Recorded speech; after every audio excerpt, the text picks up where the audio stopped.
Alright, magandang gabi po sa inyong lahat mga kababayan, Batang Maynila to it's. Ayan, nakikita nyo si screen mga kababayan, yan po si Congressman Paduano.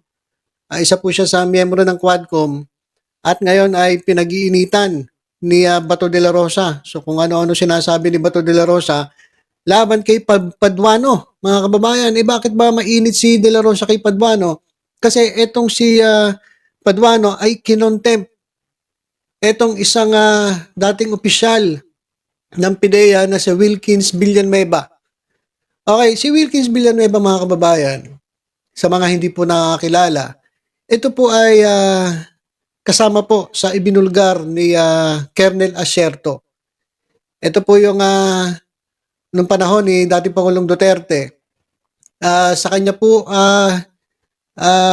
lumapit itong si Colonel Acerto upang sabihin na ito nga involved sa pagpasok ng illegal na droga ay ito nga anak ni dating Pangulong Duterte at asawa ni ngayon Vice President Sara Duterte. Pero anong nangyari mga kababayan, hindi po nagkaroon ng response mga kababayan. So binaliwala itong report ni Acerto dito kay Wilkins Villanueva. At kahit kay Bongo mga kababayan nag-report si Acerto kay Bongo, hindi rin nakarating. Si Bongo kasi ang special assistant to the president noong mga panahon na yon. Kaya sabi ni Acerto, itong mga ito ay mga protektor ng droga. Sila yung mga nagsasabi na sila ay ayaw sa droga pero lumalabas mga kababayan dahil nga yung report niya hindi pinansin, lumalabas itong mga to ay protektor ng illegal na droga. Yan po si Wilkins Villanueva. At sila po ay sangkot sa EJK. Kaya naman ito si Paduano sa isang hearing mga kababayan ng Quadcom ay kinontempt ito si Wilkins Villanueva dahil po sa pagsisinungaling.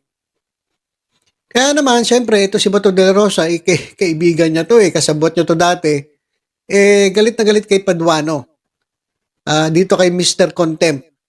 So dito po nagsimula yon. Panoorin natin yung video na kung saan kinontempt ni Paduano etong kaibigan ni Bato de la Rosa na pinagtatanggol niya ngayon, si Wilkins Villanueva. Panoorin po natin.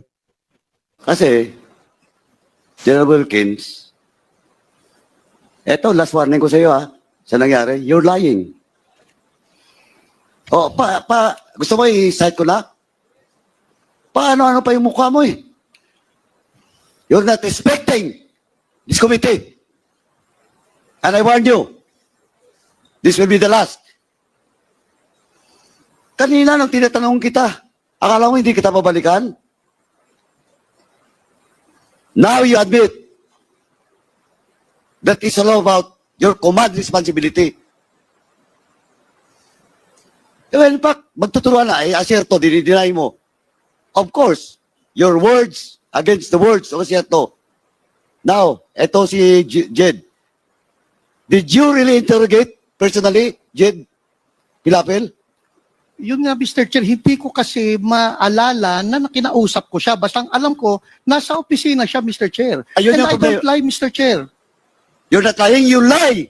Just a few minutes ago. Sarap ko.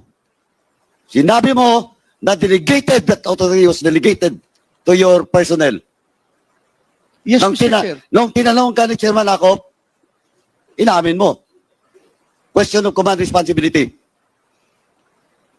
Are you not lying? No, Mr. Chair. Also, Mr. Chairman, with that, I move to cite in contempt General Wilkins. Pasensyahan po tayo dito. In violation of Section C, Section 11, letter C, of our rules. So, Mr. Chairman, pinagbigyan na kita. Yun pa ang sagot mo? There is a motion to cite in contempt General Wilkins Villanueva for violating Section 11, paragraph C, refusal to answer relevant questions from the committee. This was duly seconded. And do I hear any objections? Hearing none, the motion is approved. So yan po yung yung kinontempt ni Mr. Contempt. Etong si Wilkins Villanueva, kaya itong si Bato de la Rosa ay galit na galit, mga kababayan. Ito naman, pakinggan natin yung sinabi naman ni Bato de la Rosa. Pakinggan natin itong sinabi ni Bato de la Rosa tungkol naman kay Paduano, mga kababayan. Kasi nangyayari, alam niyo, sagutan social media eh. Benti kaya magsuntukan na lang kayo. Mas maganda magbugbugan na lang kayong dalawa eh. Siguro mas maganda kasi magsasalita si Bato de la Rosa. Si Bato de la Rosa panay dakdak eh. Una kinalaban niya si Acop. Sabi nga ni Congressman Acop, ba't ka magagalit? Alam mo, ilabas mo yung mga ebidensya mo. Ilabas mo yung mga resibo na wala ka talagang kinalaman. Ang problema kasi kay Bato, parang si Harry Roque lang to eh. Sa social media nagngangak-ngak, sa social media nagsasalita. Pero pag pinatawag mo naman sa hearing, tiklop, atras.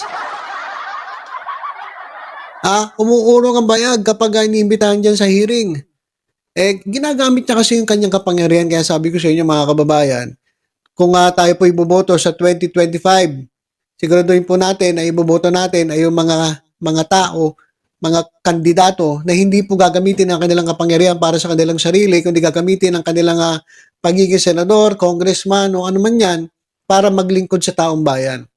Hindi po yung gagamitin yung para makaligtas, para immune sa mga tawag dito, mga anomalya, mga krimen na kinasasangkutan nila. So, ganun ang ginagawa ni Bato eh. Ginagamit niya yung kanyang pagiging senador, kaya pag natanggal to sa pagiging senador, tingnan mo tapang nito, baka bayag nito umatras. Baka dito mapunta yung bayag nito. Kaya pakinggan natin yung sinasabi ni Bato de la Rosa. Sir, sa inyo pong pagkikipaglaban sa CPP and PNDF, na salubong niyo ba yung pangalan na Congressman Paduano sa mga nagdaang panahon? Hindi ko na Eto mga kababayan nag-interview, gatong na to ng SMNI. Talaga tong SMNI, gatong talaga to eh. Wala talaga tayong maaasahan. Kaya kayo mga kababayan, as much as possible, huwag kayo makikinig sa SMNI. Kasi sa totoo lang, napakabayas at talagang obvious naman na talagang ang kanilang mga broadcast ay para sa mga Duterte at sa mga kaalyado nito. So, anti-government po itong SMNI. Kaya kung makikinig kayo ng mga balita, pakinggan ninyo yung ibang network. Huwag itong SMNI. Masisira. Mabibrainwash lang kayo. At talagang itong mga pinag-uusapan dito ay pawang pabor sa mga Duterte at kontra sa gobyerno. Salubong yan dahil kung matapang yan dapat ng NP dapat doon sa Mindanao yan nakikipaglaban. Hindi ko narinig yung pangalan niya doon sa Mindanao. Lumabas yung pangalan niya ngayon nung congressman na. Hindi ko kilala yung tao niya noon. Opo, kasi marami din po sa mga produkto ng Philippine Military Academy ang nag-question dito nga sa nakaraan ni Congressman Paduano sa ilalim po ng Alex Bongkayo Brigade na kinikwestiyon na ang mga PMAer na nalagay sa pamahalaan nagsilbi po at nagbuwis ng buhay. Pero siya sa nagdaang panahon, ano raw ang naging ambag niya sa bayan? Pagsira ng ating bansa. Pagsira. Gusto na sirain para ito malugmok at sila maghari-harian. At yun ngayon, ginagawa na niya ngayon through the legal forum, no? Diyan na talagang lumalabas na nananalo sila ngayon dahil yung parliamentary struggle nila ay talagang nakuha na nila dahil nakapasok na sila sa Kongreso. Andyan na sila. So yun nangyari ngayon. Binibigyan natin ng tsansa yung mga taong kalaban ng Estado para sirain ang ating Estado from within, hindi from the outside, from within. Mismo sa ating gobyerno. They are using democracy to destroy democracy. They are talagang yung kanilang duplicitous na mga estratehiya ay gumagana. Okay, so yan po yung sabi ni Bato de la Rosa. At hindi naman sinasabi, no? Parang hindi siya ganun no? Ako magsalita siya parang pagkalinis-linis, pero sa totoo lang, ano ba ginagawa ninyo ngayon? Hindi nyo ba sinisira demokrasya dyan sa mga ginagawa ninyo? Kung makabintang kayo sa ibang tao, kala nyo pagkalinis-linis ninyo. So talaga si Bato de la Rosa. Nagmamalinis. At talagang binabanatan si Paduano kasi nga, pinagtatanggol niya si Wilkins Villanueva na kasabwat nila nung mga panahon, mga kababayan, na si Duterte pa ang presidente. Kaya, what do you expect? Talagang ipaglalaban nila si Wilkins Villanueva at sisiraan nila itong mga kongresista, itong mga mababatas na kumukontra dito sa mga kaibigan nila. At ito nga nangyari ngayon, mga kababayan, na itong si Paduano ay binanata ni Bato de la Rosa, ito naman ay pinagtawanan lang ni House Speaker Ferdinand Martin Romualdez. O, ayon po dito sa mga kababayan ayon po dito sa Abante, TNT, tunay na tabloidista, tinukuran ni Martin Romualdez si Congressman Contempt. si Congressman Paduano. Okay, basahin natin to report. Tinukuran ni House Speaker Ferdinand Martin Romualdez si Abang Lingkod Party List Representative Joseph Stephen Paduano kaugnay ng pagbatiko si Senator Ronald De La Rosa. Sa isang pananghalian, tinawag ni Romualdez si Paduano na Mr. Contempt na nagdala ng ngiti sa mga nakikinig. Agad namang hirit ni Romualdez, he's just doing his job. Pinuri din ni Romualdez ang Quad Committee ng Kamara de Representantes na nagmistulan na umanong isang Truth Commission. Parang nagiging Truth Commission na ngayon ng Quad Nagiging Truth Commission na ngayon yung mga efforts natin dito sa Congress because this is the place, itong venue natin, yung forum where we can come out and ferret out the truth. O sabi pa ni Romualdez. Okay, so yan mga kababayan, sa pinagtanggol ni Martin Romualdez si Congressman Contempt.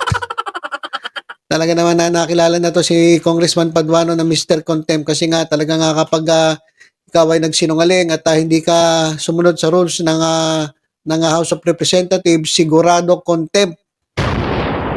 Sigurado kulong ka. Walang nakakaligtas kay Mr. Contempt. Okay, so yan mga kababayan, alam nyo, yung sagutan na ganyan, pinapahaba nyo lang, siguro magsuntukan na lang kayo. Magharap kayo, magduro kayo, duro, pak. Ganun na lang, kaysa naman, puro dakdakan lang kayo ng dakdakan para malaman kung sino talaga matapang. Magharap kayo, kaya mag-sparring kayo, mag-boxing kayo, para malaman kung sino talaga yung matapang. Kasi puro lang kayo sabi nga ni Bato, kung talaga matapang yan, dapat nakita ko sa Mindanao yan, nakikipagbakbakan. Doon ba nakikita ang katapangan? Parang duwag ka si Mr. Bato de la Rosa. Bakit? Kasi ayaw niya harapin yung mga binibintang sa kanya. Ang talaga matapang ay hinaharap ang mga bintang, ang mga kaso laban sa kanya. Yan ang tunay na matapang. Daig pa kayo ni former Senator Leila de Lima, kababaeng tao, hinarap niya yung kanyang kaso. Kayo, tagtatago kayo dyan sa kapangyarihan ninyo. Para kasi Kibuloy, takbo ng takbo. Wala talaga kayong sinabi, puro lang kayo dakdak. Kaya suggestion ko, magsuntukan na lang kayong dalawa. Kaya pinakamaganda. So yan, pagkatapos ni Kong Akop, si Paduano naman binabanatan ni De La Rosa. Ito naman si De La Rosa, wala puro lang ngak-ngak. Wala, ayaw harapin. Itong kanyang mga kinaharap na mga reklamo o mga bintang sa kanya diyan sa house, sa hearing. Puro lang sa social media. Tapos iyakin pa. Okay, so yun lang muna mga kababayan. Tutok-tutok lang po dito sa Batang Maynila to. Sa iba pang updates, ingat po tayong lahat. God bless po.